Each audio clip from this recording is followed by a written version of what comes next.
मृत्यु भोज कहाँ होता है भाई? मृत्यु भोज कहाँ होता है? वही लोग आते हैं जो डेड बॉडी में गए हुए होते हैं, मिलने आते हैं, मिलने, उनको आप कुछ खिला देते हो और क्या करते हो? पता नहीं, सब अपने अपने मन का है।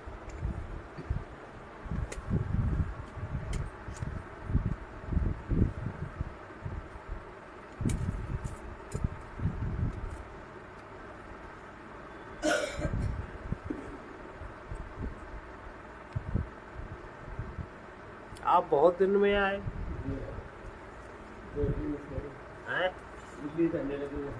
कहाँ? दिल्ली में रह रहे हो? और यहाँ का घर मकान? यहाँ भी आते आते रहते हो।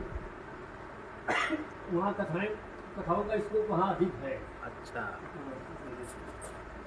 कौन सी राम कथा चल रही है कि और? राम कथा। आप अपनी कथा में ये बात कहिए, इसलिए कह रहे हैं कि ये जो एक धारणा फैला रहे हैं कि रात में विवाह होता है। ये उन लोगों की सोच है जिनके मस्तिष्क में ये है कि एक ही दिन में शादी हो जाती थी। पहले एक दिन में शादी नहीं होती थी, उस दिन में रात को आई, शाम को आई, 3 बजे आपका जो बारात आई है उसमें विश्राम चाहिए, दूसरे दिन प्रातः काल छुट्टी से उनके मस्तिष्क में ये है कि 8 घंटे के अंदर सब कार्यक्रम पूरा दिन में हो गया। सोच है वहाँ जाती है।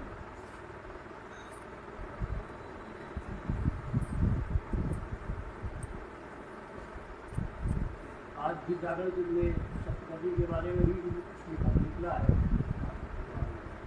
सप्तपदी हाई कोर्ट ने कहा है आवश्यक अंग है। वो तो है, वो तो पूरे भारतवर्ष में जो हिंदू विवाह है, हिंदू विवाह में 2 रस्में हर क्षेत्र के व्यक्ति में सामान्य है। किसी में मंडप गड़ता है, किसी में नहीं गड़ता, किसी में हवन होता है, किसी में कुछ नहीं होता, लेकिन सप्तपदी और शिलारोहण ये 2 सब में होता है। हिंदू है अगर तो ये 2 चीजें होती हैं।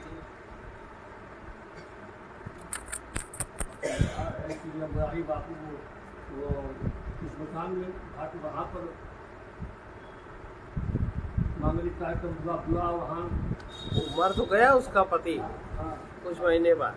इसका कारण है मुरारी बापू के इस बात के पीछे कारण उस समय क्या घटना हुई, इनके यहाँ इनकी लड़की का संबंध किसी मुसलमान से हो गया।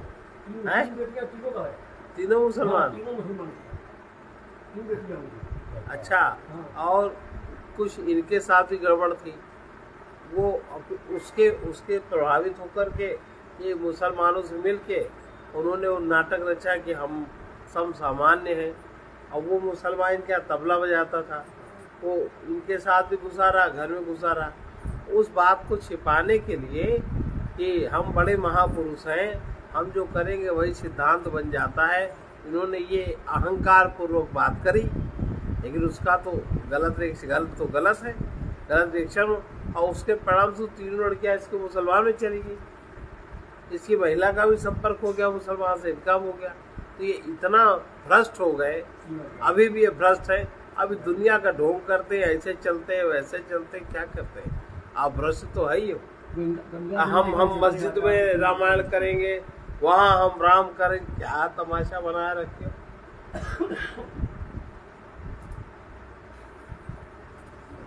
ये सबसे करप्ट आदमी है, सबसे ज्यादा।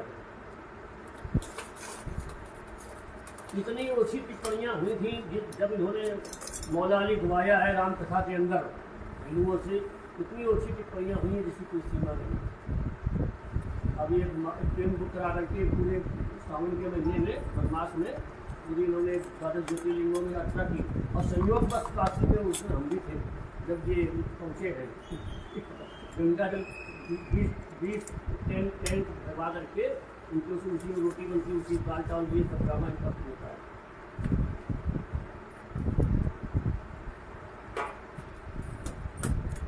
अब ये सब जानते हैं ड्रामेबाज। आशाराम बापू के बाद मुरारी बापू, आशाराम बापू का मुरारी बापू का नाम 7 लोग देते हैं, पहले भी लेते थे। हमको ये घटना पता है, वो आज के 20 साल पहले समय पता है। क्या क्या इनके क्या क्या पैतरे तिकड़म है, 20 साल पहले से हम जानते हैं। आदमी से अगर एक गलती हो जाए तो एक गलती छिपाने के लिए अहंकार 25 गलती करता है।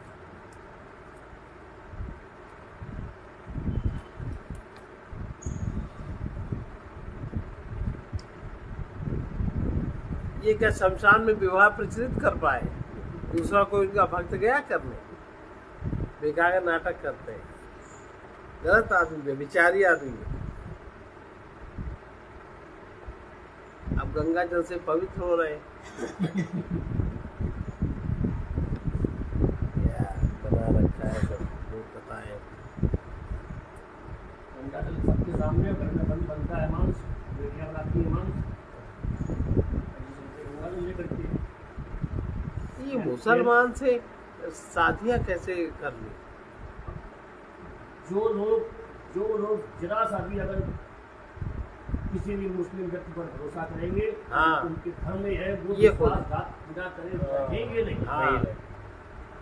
महात्मा गांधी की पूरी शिक्षा दीक्षा पढ़ाना, मतलब वो गरीब परिवार के थे, तो एक मुसलमान ने इनको, क्योंकि उस समय का वो छोटा छोटे प्रांत का शासक था, उसने इनको पढ़ाया लिखाया भेजा सारे मुस्लिम परिवेश में। महात्मा गांधी का व्यक्तिगत जीवन में आप अगर पढ़ लेंगे ना तो इतनी घृणा हो जाएगी कि उसकी फोटो देखना पसंद नहीं करेंगे, उसकी चर्चा सुनना पसंद नहीं भाई यही वजह तो रही नाथुराम में उनको मारा। हमने पढ़ा है महात्मा गांधी का जो उन्होंने सामने मारा, वजह यही सब वजह थी। अगर ना मारते तो और बात बिगड़ जाती। और बहुत पहले देश जो है, हिंदुस्तान जो है, मुस्लिम शासक के यहाँ, और हाँ, शिक्षा मंत्री 70 साल तक बना रहा मुस्लिम। देश आजाद हुए इतने वर्ष में कोई शिक्षा मंत्री नहीं हिंदू रख पाए। कितनी बड़ी गद्दारी। लेकिन ये है, अब लोगों को ये कोई जगह दिया, इंटरनेट ने, मीडिया ने हम सब लोगों को जगह दिया।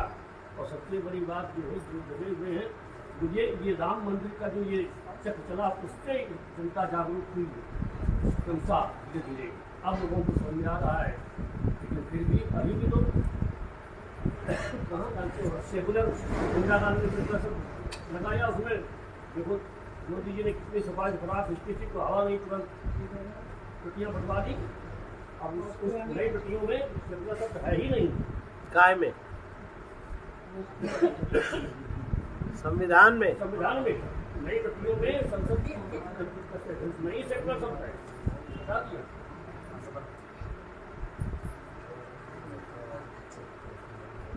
धर्म निरपेक्ष हटाना था, वो भी कहाँ हटा।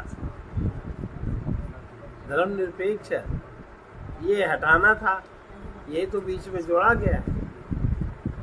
पंथ निरपेक्ष है तो उसके लिए पंथ जुड़ना है, अभी कहाँ जुड़ पाया। तो उसकी पंचायतें चल रही।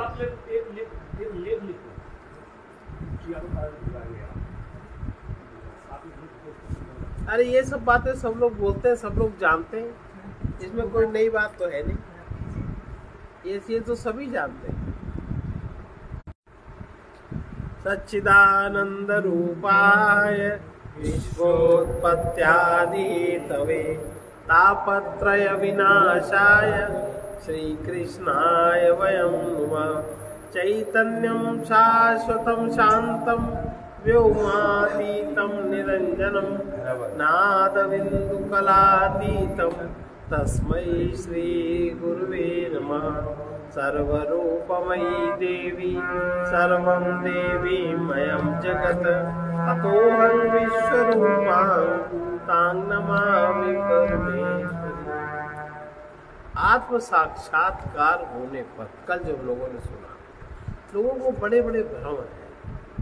क्या साक्षात्कार होगा तो कहीं शरीर नहीं रहेगा, कहीं कुछ नहीं रहेगा।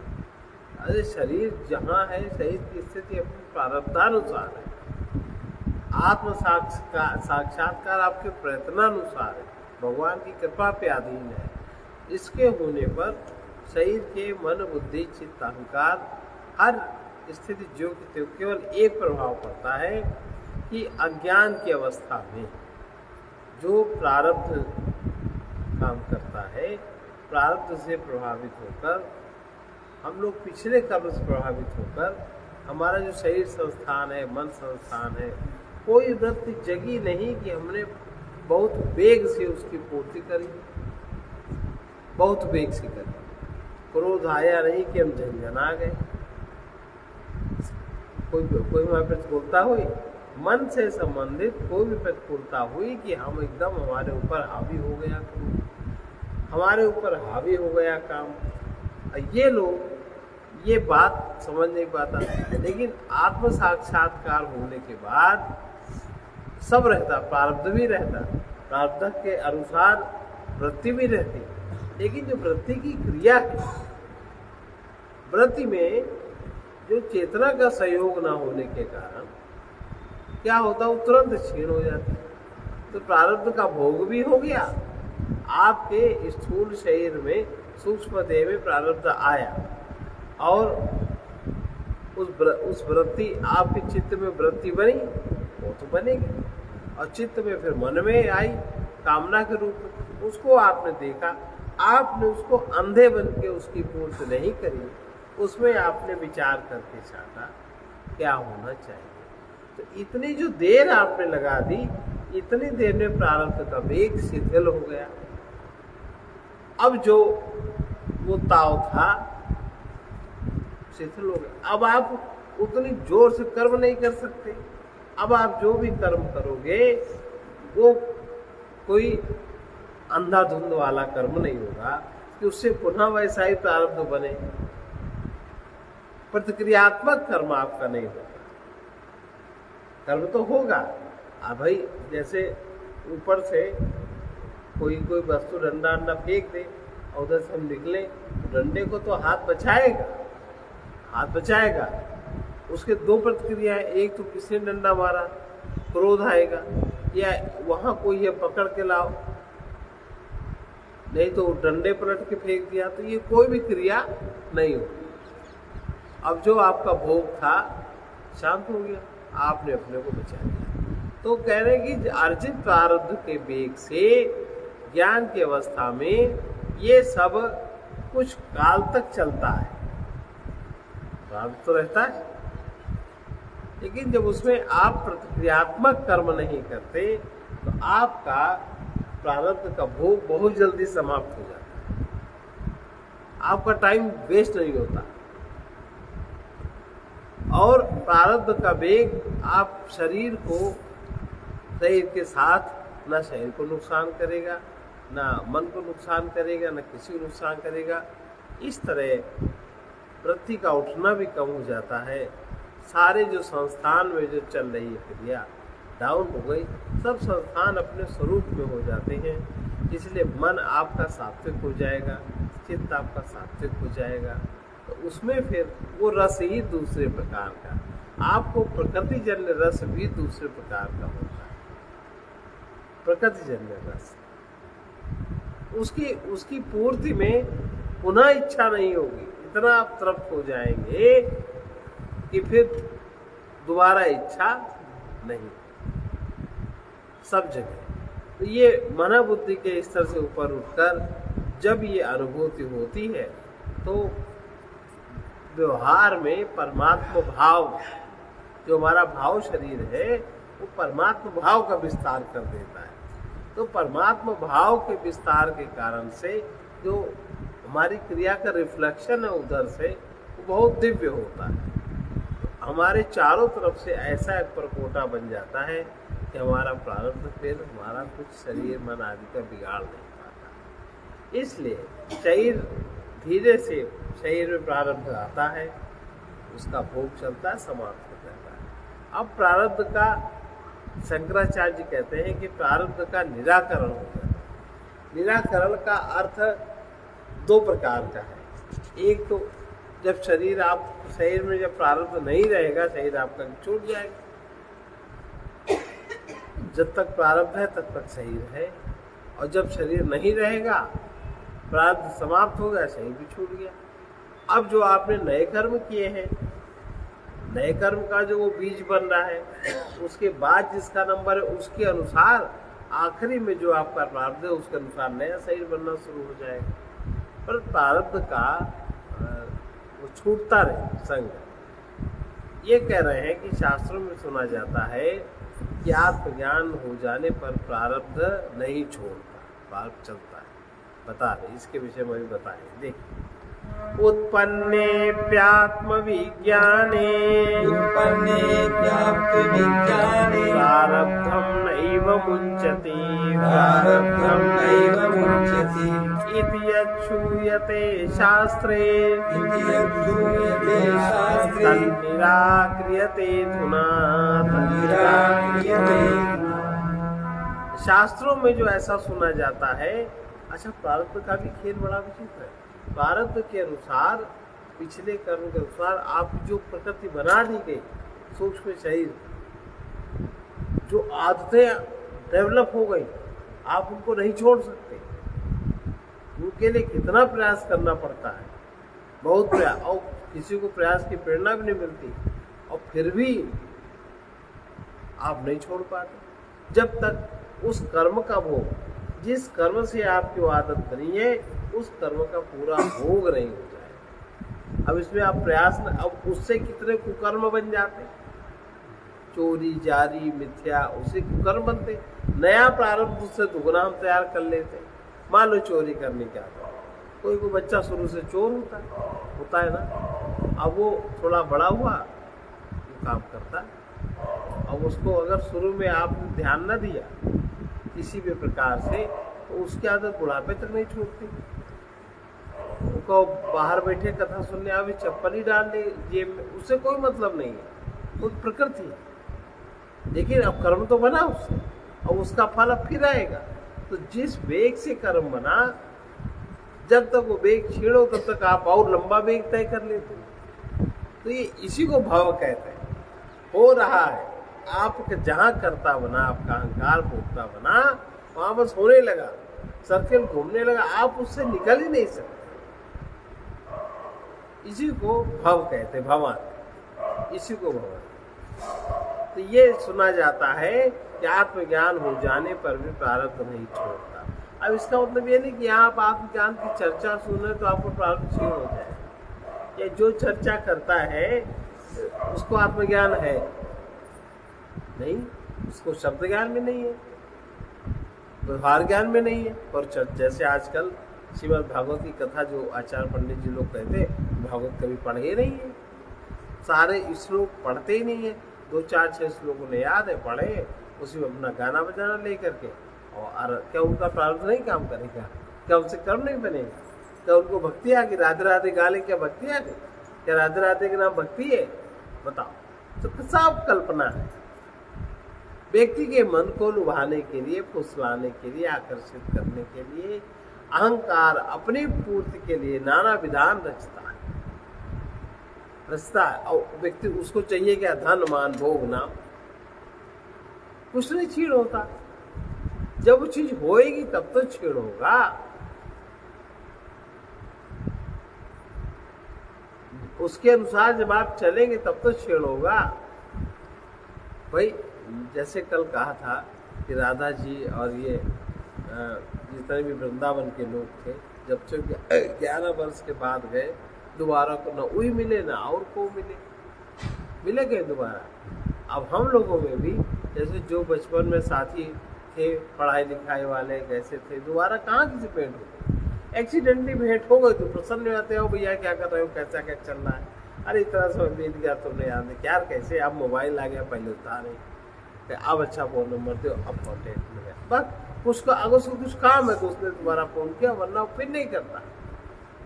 एक सहज मिलना जुलना हो, लेकिन नॉर्मल मिलना जुलना नहीं होता।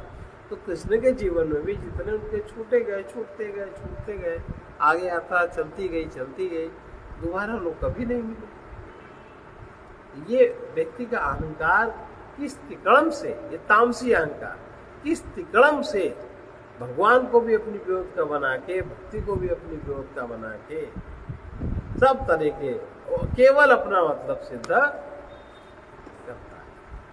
अजीब अजीब नाटक, अजीब अजीब देह की आकृति बनाते हैं, अजीब, देखो जरा लोगों को जाने क्या है, विचित्र है। तो ये सब अब उसका क्या है कि प्रारब्ध नहीं छोड़ता। जो शास्त्रों में, किन्हीं शास्त्रों में ऐसा लिखा है कि आत्मज्ञान हो जाने पर भी प्रारब्ध नहीं छोड़ता, उसका भोग अवश्य करना पड़ता है। अब उसका निराकरण कर रहे हैं शंकराचार्य। आप उस बात को समझते नहीं। क्या कह रहे हैं? प्रारब्ध पर विचार करते हैं। चूड़ामणि में उन्होंने बहुत दृढ़ता से बात कही है, ज्ञानी पुरुष के लिए प्रारब्ध कुछ नहीं है। देखो शब्द का फर्क है। प्रारब्ध नहीं छोड़ता, प्रारब्ध नहीं छोड़ता, वो प्रारब्ध के अंदर रहता है।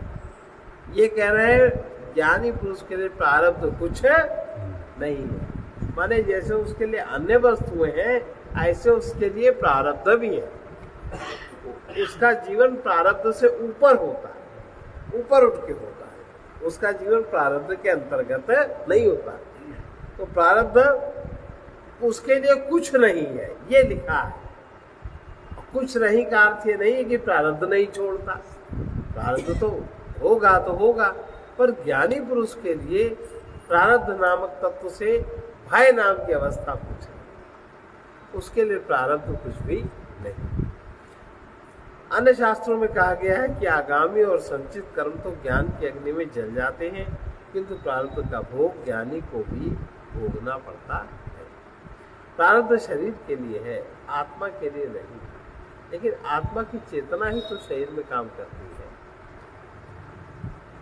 आत्मा की चेतना शरीर में काम करती है। अब जितना व्यक्ति चेतना में स्थिर होगा, उतना उसको शरीर पर घटने वाले प्रारब्ध का भोग नहीं होगा। प्रारब्ध कठिन उनके लिए बनता है कि जिनके लिए जो शरीर में जीते मैं देह हूँ, मेरे ये सब पदार्थ अहंता, ममता, स्वच्छंदता जिनके साथ, लेकिन जिनके अंदर एक आत्म अनुशासन डेवलप हो गया तो उनके अंदर वो चीज थोड़ी कम हो जाती है। प्रारब्ध शरीर के लिए है, आत्मा के लिए नहीं। शरीर जड़ होने के कारण प्रारब्ध के परिणाम अनुभव नहीं कर सकता। अब शरीर तो तभी है जब आत्मा की चेतना से चेतन है। वो आत्मा की चेतना चेतन है, तब तो शरीर अनुभव करे कि न करे। और जब चेतना ही न रही तब शरीर क्या अनुभव करेगा? ये ज्ञानी पुरुष के सभी वासनाएं छीण हो जाती, उसकी वासना छीण हो जाती। वासनाएं कारण शरीर को थोड़ा इधर कर सकता है। बस पीछे उनको दिक्कत हो। वासनाएं मुख्य रूप से 3 प्रकार की होती हैं जो हमारे कारण शरीर में निश्चित रहती है। एक तमोगुणी वासना पदार्थ संबंधी, एक रजोगुणी वासना, एक सतोगुणी वासना। तो तमोगुणी वासना को छीण करने के लिए बहुत प्रयत्न आवश्यक है। रजोगुणी वासना भी छीण करने के लिए ये जितने भी यम, नियम, आसन, प्राणायाम, प्रत्याहार सब बने हैं, ये सब वासनाओं को छीण करने के उपाय हैं। जैसे जब वासनाएं हमारी छीण होती हैं तो उनके लिए हम जो भी उपाय करते हैं उसे वासना है, लेकिन वो चीज़ हमें समझ। और सतोगुणी वासना छीणने में कोई दिक्कत नहीं होती। सतोगुणी वासना बड़ी तरल, बड़ी हल्की, बड़ा सत्य से संबंधित इस तरह की होती है। तो 3 तरह की उससे वासनाएं छीण हो जाती हैं। और आत्मज्ञान होता तभी है कि जब अंदर कोई व्यवस्था बनती है। अंदर व्यवस्था कैसे बनती है? अब का तो आत्मज्ञान हर एक को क्यों नहीं हो सकता? हर व्यक्ति को भक्ति क्यों नहीं हो सकती? ऐसे किसी ये राग द्वेष बना रखा है, ब्राह्मणों ने सब बना रखा है, सब उनके लिए। तो ये समझना चाहिए कि ब्राह्मण यानी क्या? वेदों में लिखा है, शास्त्रों में लिखा है, आपके अहंकार में नहीं लिखा। आपकी केवल भोग वृत्ति है, तो आप उस चीज को कैसे असत्य कर, आपको पता ही नहीं। पता ना होने पर अज्ञान के कारण इतने सारे आवरण तरह तरह के लोग आजकल फैला रहे हैं। तो ये जब जितनी वासना हल्की होती है उतना ही ज्यादा प्रारब्ध कमजोर होगा। वासना अगर कम हो गई उतना हमारा प्रारब्ध भी कमजोर हो जाएगा, उतना हमारा भोग कम हो जाएगा। जैसे किसी ने कहा है ना, चाह गई सारा चाह पे निर्भर है। चाह पे अगर आप न चाहो, कोई आपका अपमान कर रहा है, आप उसे सम्मान ना चाहो तो अपमान को कोई दो। हम सम्मान न चाहें तो चाहे कोई बके में पागल है, तो मतलब तो जगत में हर चीज द्वंद्व की है। एक चीज अगर आप नहीं चाहते हो तो दूसरी आपके साथ नहीं। अगर आप एक चीज चाहते हो तो दूसरे का भी भोग आपको करना पड़ेगा। सूक्ष्म रहस्य जब तक मनुष्य नहीं समझता तब तक सामान्य मनुष्य यही कह दिया जाता है कि प्रारब्ध शरीर के लिए होता है। एक सामान्य भाषा में कह दिया गया। लेकिन शरीर प्रारब्ध कैसे भोगेगा? शरीर तो जड़ है।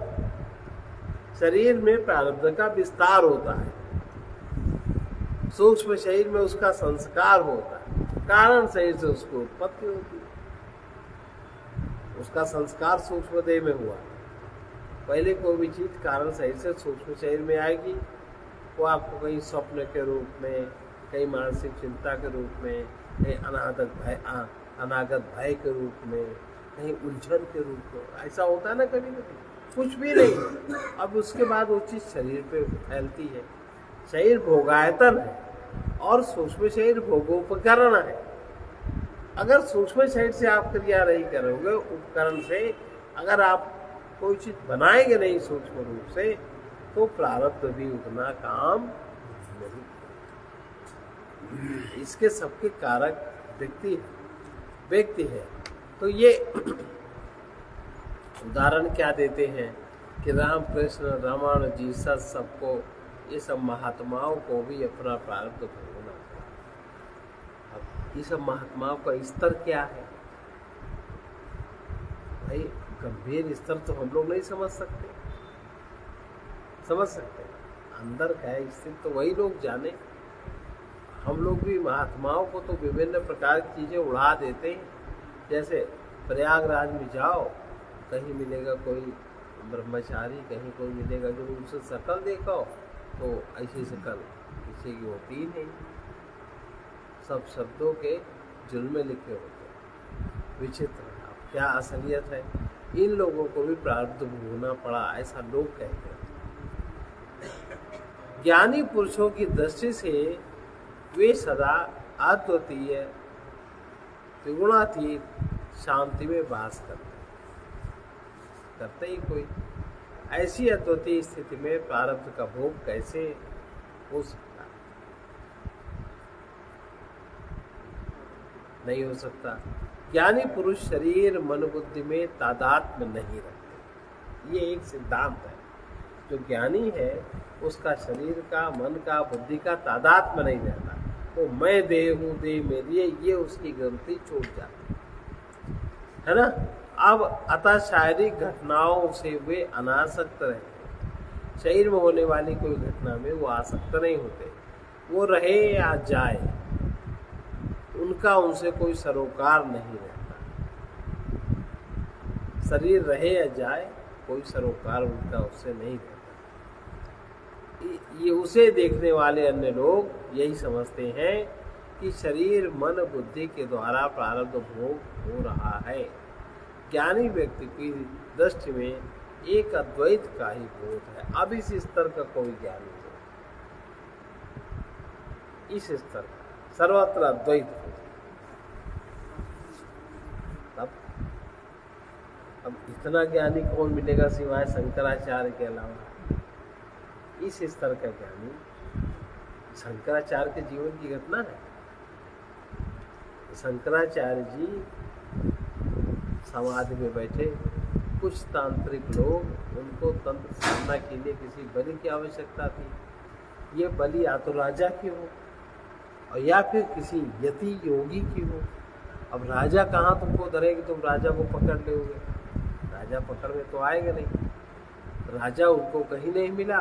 ये अपन बैठे थे ध्यान में कहीं, तो दो चार तांत्रिक घूमते ढहमते आए और उनके पास कहिए ठीक देखने में योगी तो आई है, आओ इसकी बलि दे देते हैं। उनसे कहा महाराज हमारी कोई साधना है, हमारी साधना पूर्ण हो जाएगी आप रात को 11 बजे हमारे फला फला काली मंदिर के स्थान में आ जाओ। तो उन्होंने कहा ठीक है भाई, साधना पूर्ण हो रही है तो भाई महात्मा लोग तो दूसरे काम बनाते ही हैं, निमंत्रण मिल गया। अब जब रात में चले 10 बजे तो उनके आसपास जो 2-4 लोग थे, उनका ये जा कहाँ रहे। अब देखो जब प्रकृति का खेल, जा कहाँ रहे, उनके पीछे पीछे गए, देखा वहाँ तो तांत्रिक वो सब काले वाले बैठे हैं। अब जब उसका घड़ी उनकी पूजा करी, विधिवत पूजा करी, पूजा करवाए ना पूजा भाई। अब वो तो अद्वैत ब्रह्मबोध में थे उस समय, और पूजा करी, सही की पूजा करी, उन्होंने पूजा करवाई, उन्होंने उनको आशीर्वाद दिया, तुम्हारी सिद्धि हो, कुछ है सब दिया। अब जब ठीक टाइम हुआ तो कहा महाराज जब हमारी पूजा होगी, हम जब ये मंत्र बोलेंगे तो आप देवी जी के चरणों को प्रणाम करना। ठीक है। देवी जी वही अपनी स्रोत रचना करने लगे बैठ के, महाकाली के स्रोत वही बनाए, 2-4 बना डाले। अब जब वो टाइम हुआ, उन्होंने प्रणाम किया तो उसने वो उठाया गड़ासा और उनको मारना चाहा। पीछे से इनके शिष्य जी ने वो गड़ासा छीना और उसको मार दिया, मारने वाले को। उसकी गर्दन अलग गिरी। ये अपनी सोचा रचना कर रहे। जब आँख इनकी खुली तो कहा वो लोग कहाँ गए, तो कहा चलो आप। कहा कि देखा उसका सिर, ये क्या हो गया, पूछा। कहा महाराज तो आपकी बलि देने जा रहा था। कहा तो ठीक है, उसको सिद्धि हो जाती, सिद्धि क्या करता, तो हमने उसकी सिद्धि कर दिया, वो मुक्त हो गया। चले आए, उसमें उन्होंने कुछ नहीं प्रतिक्रिया करी, चले आए। ये भी घटना। और वहाँ उन्होंने ऐसी स्थिति में एक महाकाली का पूरा उन्होंने शोध रच दिया। उन्होंने रचा, किसी ने लिखा, वहीं बैठ के अपना चले आए। तो ये ज्ञानी व्यक्ति की दृष्टि में एक अद्वैत का ही बोध, इसलिए उसे प्रारब्ध के का फल भोगने का प्रश्न ही नहीं। इस स्तर का अगर ज्ञानी है, उसके अगर सारे आवरण, सारे अगर बंध छूट गए हैं, तो उसको फिर प्रारब्ध भोग का प्रश्न नहीं। अब इस स्तर के ज्ञानी समाज में किसी को मिले, दिखे भैया दुर्लभ है। सामान्य ज्ञानी तो दुर्लभ ही दिखता है, सामान्य आचार्य दुर्लभ है, सामान्य पंडित जी दुर्लभ है, सामान्य महात्मा दुर्लभ है, कहाँ मिलता है किसी को। तो अब अगला कह रहे हैं, जैसे कोई जाग जाता है तो स्वप्न समाप्त हो जाता है, बहुत सटीक उदाहरण है। वैसे ही देहादि असत्य होने के कारण ज्ञानोदय जहाँ हो गया, वही प्रारब्ध भी समाप्त हो गया और जाग गया। देखिए, तत्व ज्ञानोदयादूर्ध्वम् प्रारब्धं नैव विद्यते, देहादीनां सत्त्वाद्यथा, सत्याद्यथा स्वप्नो विबोधतः। जाग जाने पर कोई स्वप्न नहीं रहता। ऐसा नहीं है आपके सूक्ष्म देह का संबंध नहीं रहता है। वो सूक्ष्म देह आपका स्थूल देह में जागृत हो जाता है, लेकिन वो सूक्ष्म देह की सारी क्रिया स्वप्न आदि आपके स्थूल शरीर के माध्यम से प्रकट होने लगती है। भाई हम जो भी जगत में यात्रा करते हैं, कल्पना से तो करते हैं, लेकिन वो स्वप्न में जो रचना मन ने की थी वो समाप्त हो जाती है। जहाँ जाग गए, वैसे ही देहादि पदार्थ असत्य है, क्षणभंगुर है, इनकी कोई स्थिति नहीं है। ज्ञानोदय के पश्चात उससे संबंधित प्रारब्ध भी नहीं है। आत्मज्ञान उदय होने पर, जब आत्मज्ञान उदय, देखो प्रैक्टिकल रूप से अगर वही हमने कहा कि कोई भी शब्द पढ़ के, कोई भी कह के, कोई भी उपाधियाँ कुछ भी कर ले, लेकिन बहुत कठिन बात है। आत्मज्ञान उदय होने पर हम अपने आप में शरीर मन बुद्धि उपाधियों से रहित शुद्ध निर्विकार चेतना अनुभव करते हैं। ये अनुभव होता है। यदि नियम यह है कि कर्म करने से उसके परिणाम स्वरूप कुछ फल अवश्य प्राप्त होता है, तो फिर शंकराचार्य जी ने ये कैसे कहा, ज्ञानी पुरुष के लिए कोई प्रारब्ध नहीं रह जाता। प्रारब्ध का भोग ज्ञानी पुरुष के लिए नहीं रह जाता। ज्ञानी पुरुष के लिए अब दो स्थितियां हैं। एक तो हम किसी भी पदार्थ आदि का भोग करते हैं, उसमें हम रस लेते हैं, और एक हम उसके साक्षी हो जाते हैं। तो ज्ञानी पुरुष साक्षी होता है, सामान्य व्यक्ति थोड़ा बुद्धिमान और साक्षी रहता है, तटस्थ रहता है, क्रिया प्रतिक्रिया वो नहीं करता, तो वो भोग नहीं करता। इसमें लिखा है कि प्रारब्ध उसका नहीं रह जाता, वो प्रारब्ध का भोग नहीं करता, वो साक्षी हो जाता है शरीर में, और साक्षी होने के कारण उसका प्रारब्ध भोग वो नहीं करता। साक्षी होगा तो आत्मा है वो, तो उसके जो बीच का आत्मा और देह का जो संबंध है वो अहंकार का, वो अहंकार समाप्त हो जाता है। तो अहंकार ने जो कर्म किए हैं उसका अहंकार तो भोग करेगा। अब अहंकार हो गया गायब, वो आत्मा होकर साक्षी है, अब उसमें भोग कौन करेगा, वो किस हिसाब से उतरेगा भोग। भाई आप जब बैंक में मैनेजर थे, और बैंक में मैनेजर की हैसियत से आपने ऐसे कुछ कर्म अच्छे करे, कुछ कर्म बुरे करे, तो उसमें जो आपको लिखा रहेगा मैनेजर फलां बैंक, अब आप मैनेजर नहीं रहे, तो वहां किए हुए कर्मों का भोग क्या मैनेजर ना रहने पर आपको करना पड़ेगा? यदि कर दो दे दो, लिख के हम तो परसों रिटायर होने वाले हैं, मेरे ऊपर वो रिस्पॉन्सिबिलिटी नहीं आएगी। ऐसा ही कुछ। तो जब हम अपने शरीर मन बुद्धि से पृथक अपने को कर लेते हैं, तो फिर वो हमारे अंदर नहीं रह जाते। इसलिए जो प्रारब्ध शरीर मन बुद्धि को प्रभावित करता है, वो शुद्ध चेतना के दिव्य प्रकाश में जाग जाने से वो प्रारब्ध निर्जीव हो जाता है। हम उस प्रारब्ध से भी अपने स्व को नहीं जोड़ते, ये होता है। हमने स्व को नहीं जोड़ा, हमारे पास वो सामान यहाँ आ गया कि हमने आपको दिया, और हम उस सामान से अपने को न जोड़े,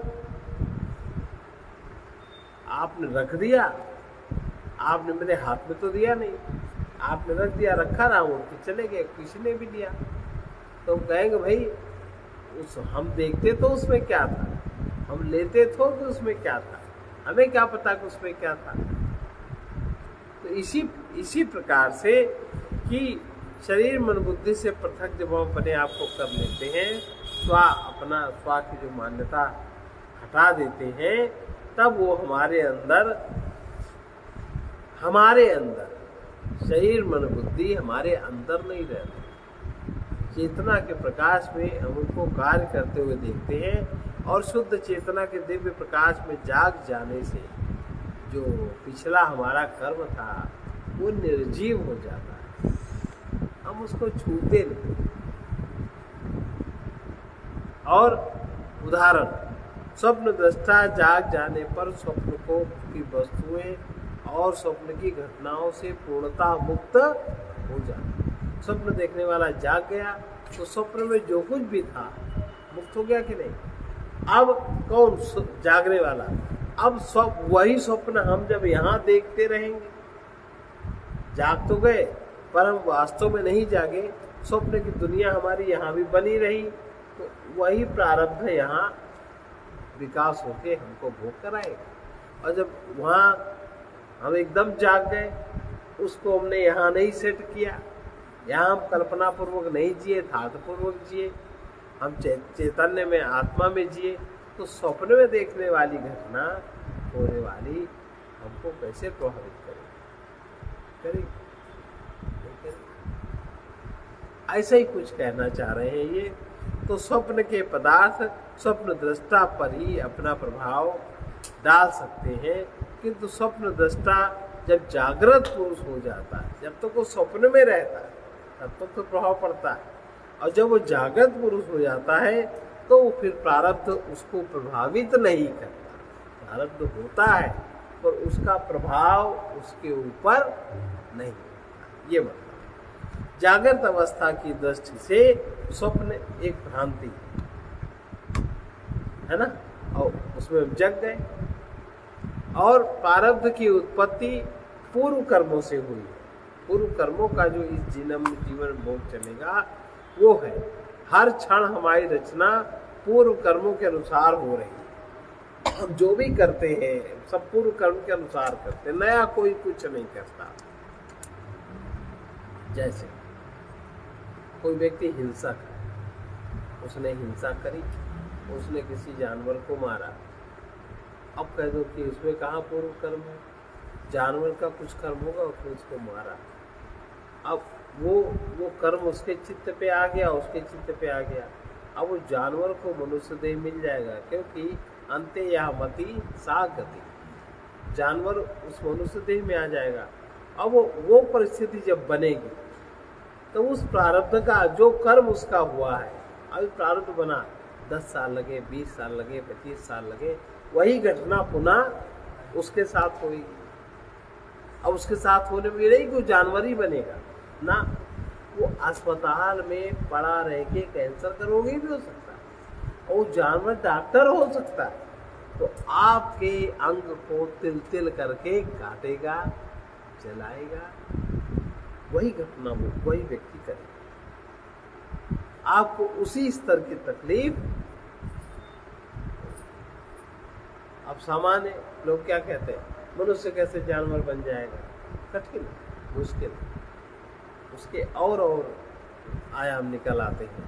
तो हम अपने अतीत को अपनी वासनाओं के रूप में, जो मेरा अतीत है, हम वासनाओं के रूप में ढोया करते हैं। वासनाओं से हम हट नहीं पाते, वासनाओं को हम छीन नहीं कर पाते। अतीत इतना जबरदस्त है, और जब वासना समाप्त हो गई तो कौन अतीत रहा?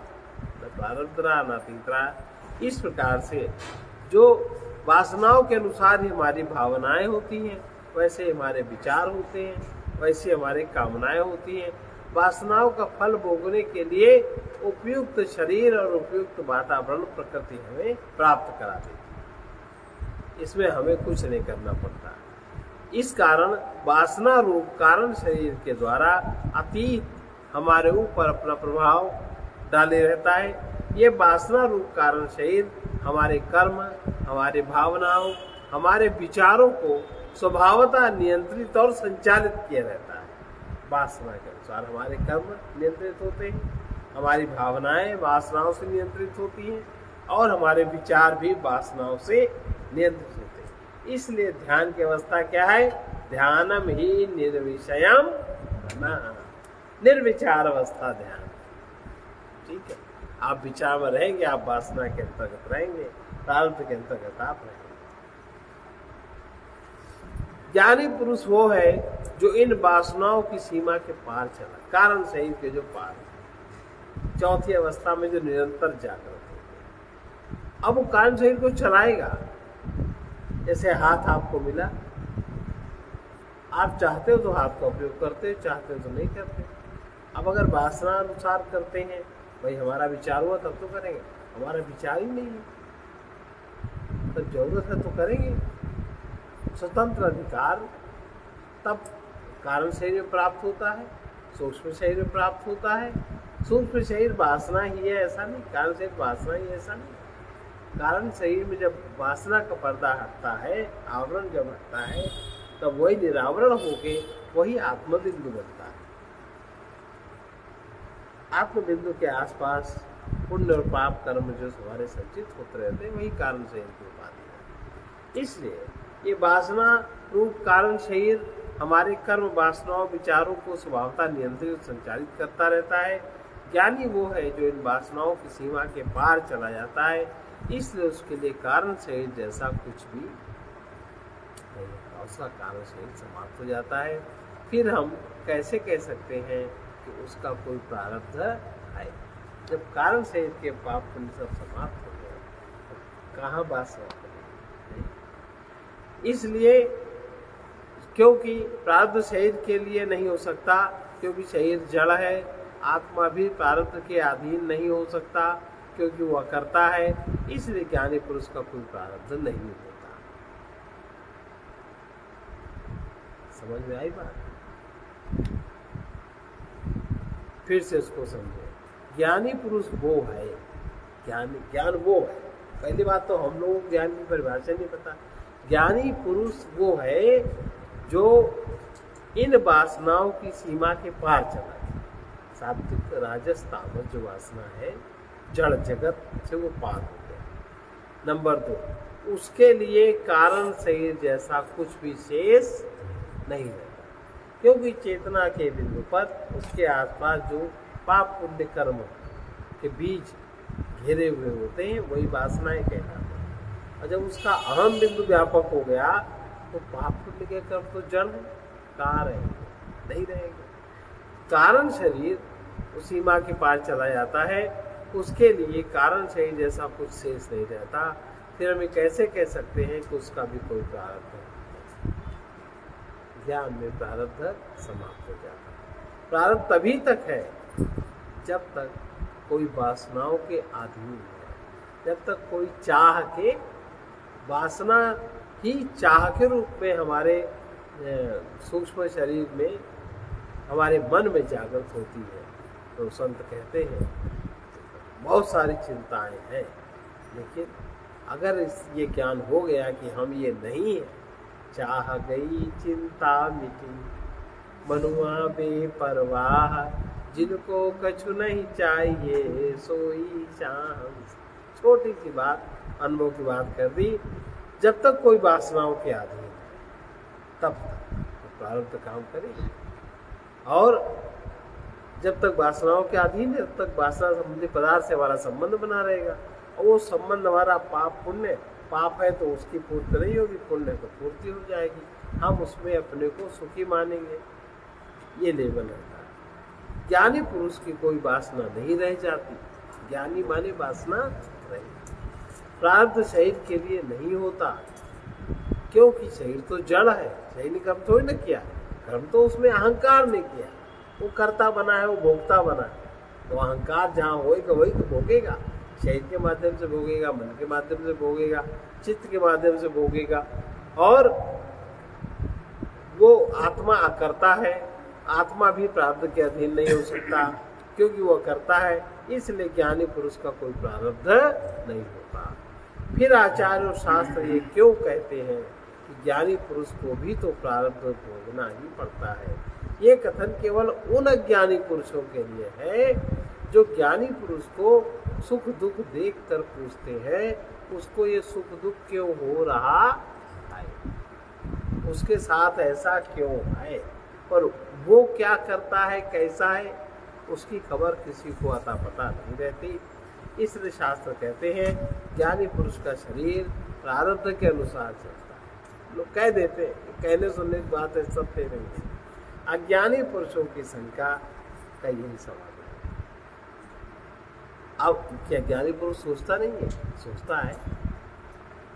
कुछ काम होगा तो करेगा। अब देखो जिस समय अब जैसे समझ करो शंकराचार्य जी थे, जिस समय इतने छोटे आयु में पैदा हुए, उस समय क्या द्वंद्व मचा था। तो उन्होंने सोचा कि बिना सोचे सारे कर्म किए, जो उन्होंने किया विचार करके किया ना। कहाँ प्रारब्ध के अधीन रहे? अब वो काम पूरा, बस अब मेरा काम खत्म, चले वो। तो कहाँ वो बंधे, कहीं बंधे। शरीर की मृत्यु भी तो उनको नहीं बांधा, उनको कोई पकड़ नहीं पाया। कहाँ कोई बुद्धिमान व्यक्ति पुनः प्रश्न कर सकता है कि ज्ञानी पुरुष के वर्तमान जीवन का क्या होता है। भूत और भविष्य, संचित और आगामी तो दग्ध हो जाते हैं, किंतु वर्तमान तो ये यही है। अब इसमें जो उत्तर है, कोई शिकारी सिंह को अपना शिकार समझकर उस पर अपना बाण छोड़ता है। धनुष से बाण निकल जाने पर वो देखता है कि जहाँ उसने बाण छोड़ा वो सिंह न होकर गाय है, पर अब वो चाहते हुए भी उस तीर को वापस नहीं ला। यही प्रारब्ध, चाहते हुए भी तीर को वापस नहीं ला सकता। तीर तो लक्ष्य तक जाएगा और यदि लक्ष्य वहां से हटा नहीं। अब ज्ञानी पुरुष के संकल्प, उसका मन तो कुछ है, सोचता नहीं है, लेकिन अगर मान लो बाण निकल गया और सामने कोई है, तो उसमें वो संकल्प की शक्ति होती है कि वो यहाँ सोच लेगा और वहां वो क्रिया हो जाएगी जिसके लिए बाण छोड़ा गया है। सिंह नहीं था, गाय थी, तो गाय वहां से हट जाए। जो तीर चला वो नहीं मुड़ेगा, पर जो वहां पदार्थ है उसको ज्ञानी पुरुष अपने तप के बल से, ज्ञान से हटा सकता है, उसकी रक्षा कर सकता है।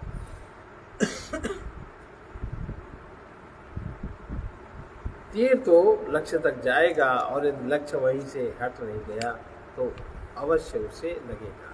बाण को अपनी शक्ति उस ओर जाते हुए छीण करनी होगी जिस दिशा में वो चला था। बाण की शक्ति आप कैसे छीण कर सकते हैं? वो तो नहीं हो सकता, लेकिन वहां से वो लक्ष्य हट जाए, ये हो सकता है। अब इसी प्रकार हम अपने को शरीर, मन, बुद्धि और उसके फलस्वरूप अपने को एक अहंग मानकर, अहंग माने अहंकार, मन बुद्धि से उत्पन्न जो अहंग है, अहंग मानकर विशेष प्रकार के भविष्य की हम कामना करते हैं, हम उसकी चाह करते हैं। जहाँ हमें अपनी शक्ति के अनुसार वस्तुएं, भावनाएं और विचार मिल सके, इसकी पूर्ति के लिए हमें एक विशेष प्रकार का शरीर धारण करना पड़ता है, तो करते हैं। और किंतु अपने पुरुषार्थ के बल पर हमें सहसा समझ में बात आ जाती है कि हम शुद्ध चेतन स्वरूप हैं, अतः हम अपने को शरीर, मन, बुद्धि, अहंकार होने की भ्रांति हम त्याग देते हैं। जब ये भ्रांति चली जाती है, अपने स्वस्वरूप में स्थिति हो जाती है, किंतु शरीर, मन, बुद्धि और अहंकार का संघात एक बार जब चल पड़ा तो उसका वेग जब तक रहेगा तब तक शरीर, मन, बुद्धि रहेगा। जैसे आप साइकिल के पैडल में पैडल मारो, चलाना छोड़ दो, कुछ दूर तक साइकिल जाए रहेगा, वेग समाप्त करना पड़ेगा, उसका इंतजार करना पड़ेगा। यद्यपि शिकारी को गाय पर दया आती है, किंतु उसे अपने ही बाण से गाय को मरते हुए देखना पड़ता है। इसी प्रकार ज्ञानी पुरुष अपने को शरीर, मन, बुद्धि और अहंकार से पृथक जब कर लेता है तो उसे अपनी समस्त लीला देखनी ही पड़ती है, वो भले ही उससे असंग रहे, क्योंकि वो उसका भोग नहीं करता। लेकिन जो चल चुका है चक्र, उसमें तो चले, क्योंकि शरीर से कर्म हुआ है, मन से कर्म हुआ, उसमें अगर अहम बुद्धि है, अहम है, अहंकार है, तब चलेगा, और अगर अहंकार समाप्त हो गया तो फिर नहीं चलेगा। इस प्रकार से ज्ञानी पुरुष का प्रारब्ध उसके देखने वाले की दृष्टि में है, उसकी अपनी दृष्टि में नहीं है। शिष्य गुरु से अपने प्रश्न का समाधान चाहता है, इसलिए ज्ञानी पुरुष पर प्रारब्ध अध्यारोपित करता है और उसे अपना भोग करते देखता है। इस प्रकार हम केवल अपनी वासनाओं के अनुसार ही निर्मित नहीं हुए हैं, वरन अन्य लोगों की वासनाओं का भी परिणाम हमारे शरीर पे है। अतः आत्मज्ञानी व्यक्ति अपनी वासनाओं के परे चला जाता है, उसके लिए उसका कोई प्रारब्ध नहीं रहता, किंतु समस्त प्रारब्ध अन्य लोगों की वासनाएं, कामनाएं उस पर आरोपित होती है, जिससे भी उसको छेड़ करना पड़ता है। अगला श्लोक देखिए। कर्म जन्मांतर कृतम प्रारब्धमिति कीर्तितम तत्तु जन्मनाराभावात्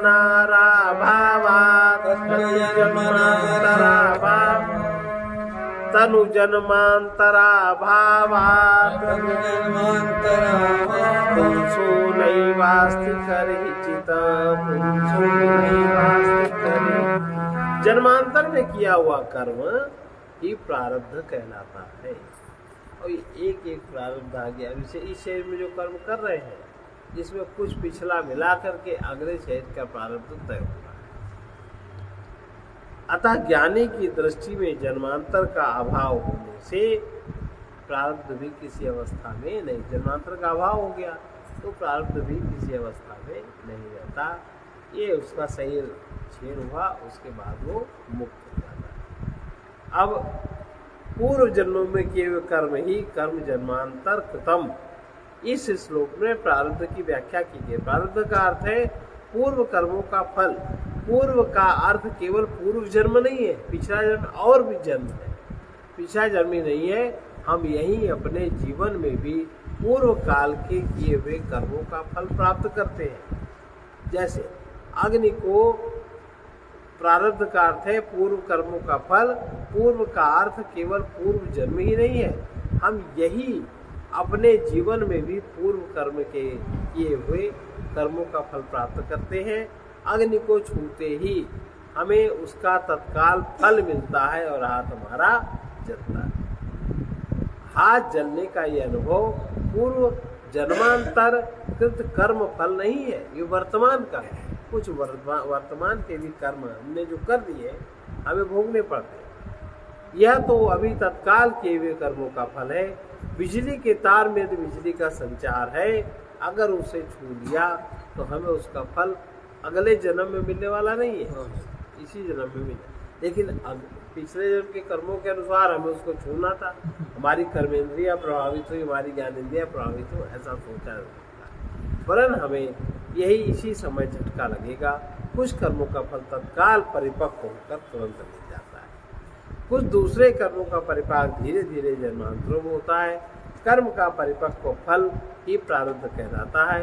आत्मज्ञान होने पर ज्ञानी पुरुष काल पर विजय प्राप्त कर लेता है, क्योंकि काल बुद्धि की अवधारणा है।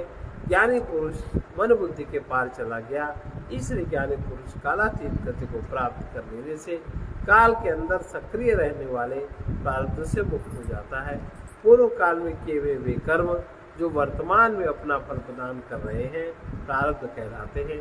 शरीर मन बुद्धि में रहकर कार्य करने वाले अहं को ही प्रारब्ध का दंड भोगना पड़ता है, क्योंकि अहंकार ही कर्ता और भोक्ता बनता है। आत्मा कर्ता और भोक्ता नहीं बनती, शरीर भी कर्ता और भोक्ता नहीं बनता, मन आदि भी नहीं बनता। इससे जो उत्पन्न हुआ रिफ्लेक्शन है, जिसको अहं कहते हैं, अहंकार है, उसी को फल भोगना पड़ता है और उसका कार्य क्षेत्र शरीर मन बुद्धि तक सीमित है। मान एक सिपाही किसी व्यक्ति पर संबंध तामील कर उसे गिरफ्तार कर लेता है, उसके घर में घुसकर उस व्यक्ति के शरीर को तो पाता है, किंतु देखता है शरीर तो मर गया, अब वो संबंध किस पर तामील करे। इस प्रकार कोई ज्ञानी पुरुष शरीर मन बुद्धि के पार अगर चला गया तो उस पर कोई प्रारब्ध लाद नहीं सकता, उसको कोई दुख नहीं दे सकता। ज्ञानी पुरुष को कोई दुखी सुखी नहीं कर सकता। अब हम लोग अगला श्लोक करते हैं।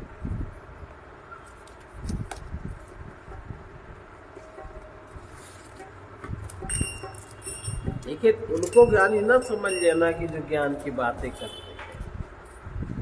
ज्ञान की बात करना अलग बात है, ज्ञान अलग बात है।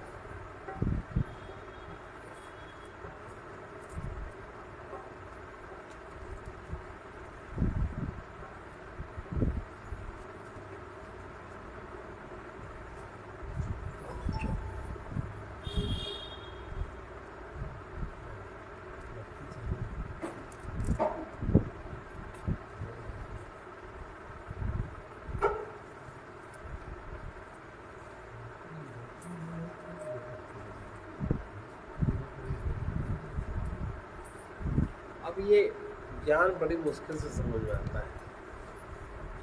मुश्किलें होती है आसान, मुश्किलें होती है आसान, बड़ी मुश्किल से समझ में आता है अज्ञान, बड़ी मुश्किल से समझ में आता है अज्ञान, बड़ी मुश्किल। अपना ये ज्ञान समझ में नहीं आता। क्यों नहीं समझ में आता? देखिए, दुनिया विज्ञान के गरूर में सब भूले हैं, दुनिया विज्ञान के गरूर में सब भूले हैं। कोई होता है निर्विमान बड़ी मुश्किल से, कोई होता है निर्विमान बड़ी मुश्किल से।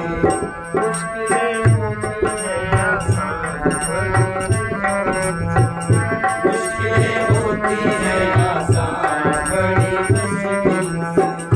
जहाँ इंसान में हैवानियत छिपी रहती, जहाँ इंसान में हैवानियत छिपी रहती, एक बातें कोई ध्यान, एक बातें कोई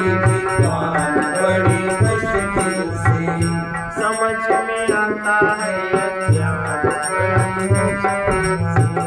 समझ में आता है अज्ञान बड़ी मुश्किल से।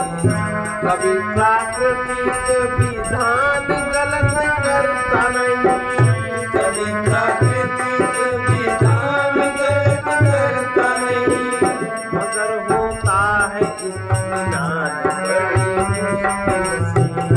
मगर होता है इत्मीनान बड़ी मुश्किल से। मुश्किलें होती हैं आसान बड़ी मुश्किल से। मुश्किलें होती हैं आसान बड़ी मुश्किल से। जो कि बलवान रूपवान झूठावान बना, जो कि बलवान रूपवान झूठावान बना, वही होता है आत्मवान बड़ी मुश्किल से। वही होता है आत्मवान बड़ी मुश्किल से। समझ में आता है अज्ञान बड़ी मुश्किल से। समझ में आता है अज्ञान बड़ी मुश्किल से। किसी की आत्मा परमात्मा से भिन्न नहीं, किसी की आत्मा परमात्मा से भिन्न नहीं, ज्ञानी कर पाते हैं पहचान बड़ी मुश्किल से। ज्ञानी कर पाते हैं पहचान बड़ी मुश्किल से। देख पाते कोई विद्वान बड़ी मुश्किल से। देख पाते कोई विद्वान बड़ी मुश्किल से। किसी भी साधना से चित्त शुद्ध होने पर, किसी भी साधना से चित्त शुद्ध होने पर, सुलभ हो जाते हैं भगवान बड़ी मुश्किल से। सुलभ हो जाते हैं भगवान बड़ी मुश्किल से। मुश्किलें होती हैं आसान बड़ी मुश्किल से। मुश्किलें होती हैं आसान बड़ी मुश्किल से। सारे बंधन अशांत मुक्त अहंकार के हैं, सारे बंधन शांत मुक्त अहंकार के हैं। मुक्त होता कोई महान बड़ी मुश्किल से। मुक्त होता कोई महान बड़ी मुश्किल से। कोई होता है निरभिमान बड़ी मुश्किल से। कोई होता है निरभिमान बड़ी मुश्किल से। असत कर्मों से ही हम मुश्किलों में पड़ते हैं, असत कर्मों से ही हम मुश्किलों में पड़ते हैं। सही कर्मों का होता ज्ञान बड़ी मुश्किल से। सही कर्मों का होता ज्ञान बड़ी मुश्किल से। मुश्किलें होती हैं आसान बड़ी मुश्किल से। मुश्किलें होती हैं आसान बड़ी मुश्किल से। सत्य सर्वत्र सर्वमय उसी में है संसार, सत्य सर्वत्र सर्वमय उसी में है संसार। पथिक में रहता है ज्ञान बड़ी मुश्किल से। पथिक में रहता है ज्ञान बड़ी मुश्किल से। समझ में आता है ज्ञान बड़ी मुश्किल से। समझ में आता है ज्ञान बड़ी मुश्किल से। मुश्किलें होती हैं आसान मुश्किलें होती हैं आसान बड़ी मुश्किल से। परमात्मा सर्वत्र विद्यमान है, वो सबका है, सब में है, अभी यही है, हम उसी में है। लेकिन ये स्मरण किसी शुद्ध अंतःकरण वाले में जागृत होता है, ये सब में जागृत नहीं होता। जिसका अंतःकरण जिस स्तर से शुद्ध हो जाता है उतना जागृत। सर्वे भवन्तु सुखिनः, सर्वे सन्तु निरामया, सर्वे भद्राणि पश्यन्तु मा कश्चित् दुःखभाग्। कृष्णाय वासुदेवाय हरे परमात्मने प्रणतक्लेशनाशाय गोविन्दाय नमो नमः।